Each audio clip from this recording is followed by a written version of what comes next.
Est-ce qu'il vous arrive d'avoir du mal à prendre une décision? Bonjour, je m'appelle Gabriel, développeur de la Pyramide 2000, et chaque lundi, je vous partage des solutions qui ont fait leurs preuves dans le but de vous aider à vivre une vie beaucoup plus épanouissante. Aujourd'hui, je vais vous partager ma manière, en 3 étapes, de prendre une bonne décision. Générique.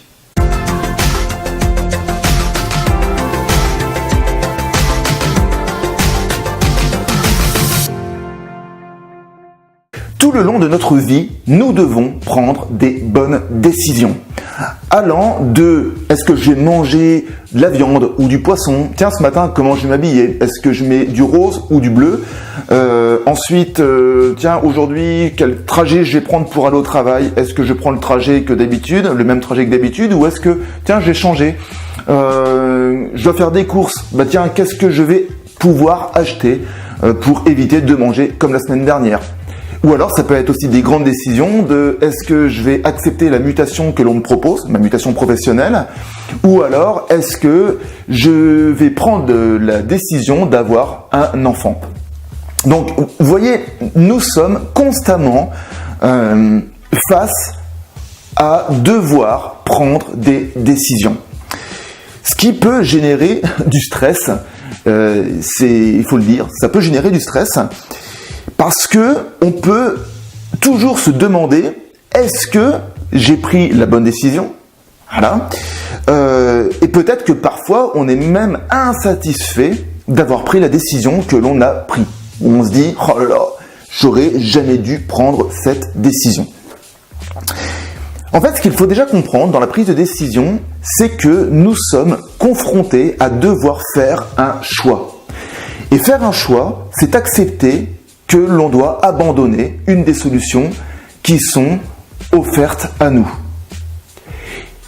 Et force est de constater que nous sommes dans un système où nous avons une multitude de choix.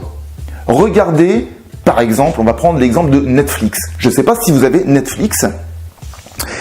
Vous avez une multitude de choix, que ce soit des séries, des films, et dans les films, vous avez plusieurs types de films, plusieurs choix, que ça va aller du thriller à la comédie, au documentaire. Et là, eh bien, on s'aperçoit qu'on est devant Netflix, et je suis sûr que pour la plupart des personnes, peut-être que vous vous retrouvez dans cet exemple, et là, vous êtes avec votre télécommande en train de regarder ce que vous allez regarder. Et vous allez passer peut-être pendant 10 minutes à 15 minutes avant de faire un choix, de vous dire « Ok, là c'est bon, je me pose et je regarde ça ».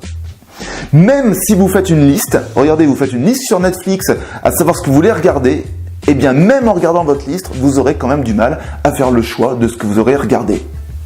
Eh bien j'aime bien cet exemple parce que c'est exactement l'exemple de ce que nous sommes confrontés chaque jour. Voilà.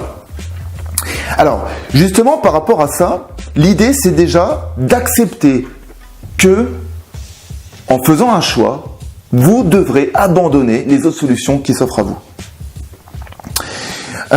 Ensuite, au niveau des décisions, bien souvent, et ça depuis notre enfance, la problématique du choix est en étroite corrélation avec le fait qu'on a du mal à prendre nos décisions et surtout, on va demander l'avis aux autres. Donc quand on est petit, on va demander l'avis à nos parents. Tiens papa, est-ce que tu crois que si je prends cette décision, c'est bien?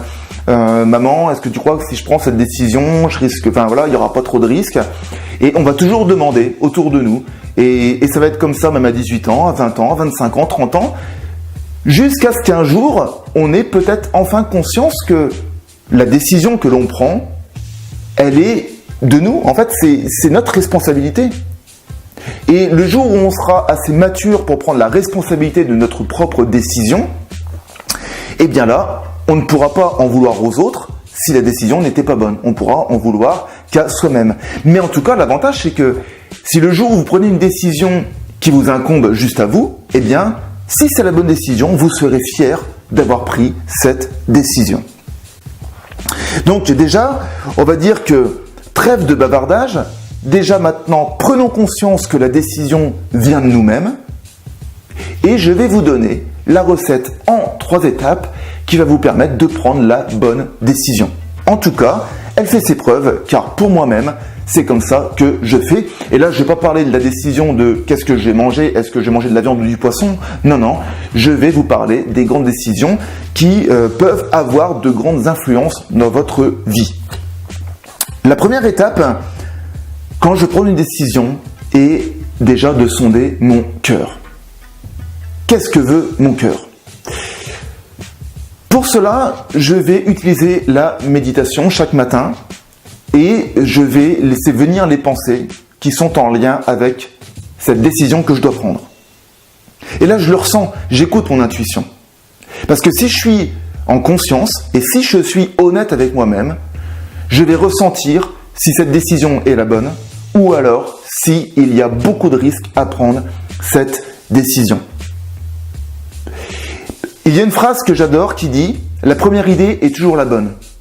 Eh bien voilà, c'est ça. Vous savez, moi dans ma vie, il m'est arrivé de prendre des décisions où quelque chose au fond de moi me disait « Si tu prends cette décision et si tu prends ce chemin-là, je le sens pas. » Je sais pas pourquoi, là je le sens pas. Pour autant, je le faisais et à chaque fois, je m'apercevais que ce n'était pas la bonne décision. Alors effectivement, ça m'a apporté de l'expérience, parfois douloureuse, souvent douloureuse, mais clairement, ce n'était pas la bonne décision.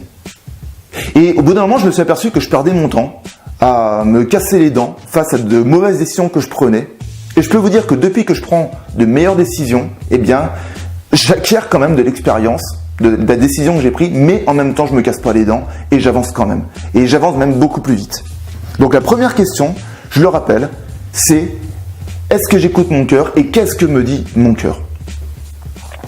Ensuite, la deuxième question aussi que vous devez vous poser pour prendre une décision, c'est la question du pourquoi.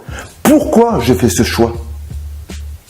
C'est important parce que dans le pourquoi, vous allez trouver la motivation profonde qui va vous amener à atteindre l'objectif qui est derrière cette décision que vous prenez. Donc le fait de vous poser la question du pourquoi je prends cette décision, ça vous permettra d'avoir les idées beaucoup plus claires et surtout d'avoir les idées beaucoup plus factuelles face à cette décision que vous prenez.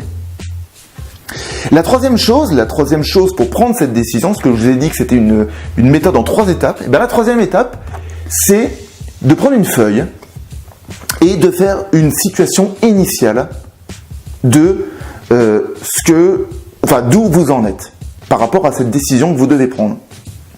Donc la situation initiale, en fait, c'est très simple. Vous allez prendre une feuille. D'un côté, vous allez mettre quels sont mes points d'appui par rapport à cette décision que je vais prendre. Et sur le côté gauche, vous allez mettre quels sont mes points de faiblesse ou quels sont les points qui peuvent m'empêcher d'atteindre le but que je me fixe en prenant cette décision. Voilà. Quelles sont les contraintes que je vais avoir en prenant cette décision ? Prenons l'exemple de cette décision qui est une décision quand même lourde de conséquences, le fait d'avoir un enfant. Eh bien voilà, par exemple, vous voulez avoir un enfant. Quels sont les points d'appui ?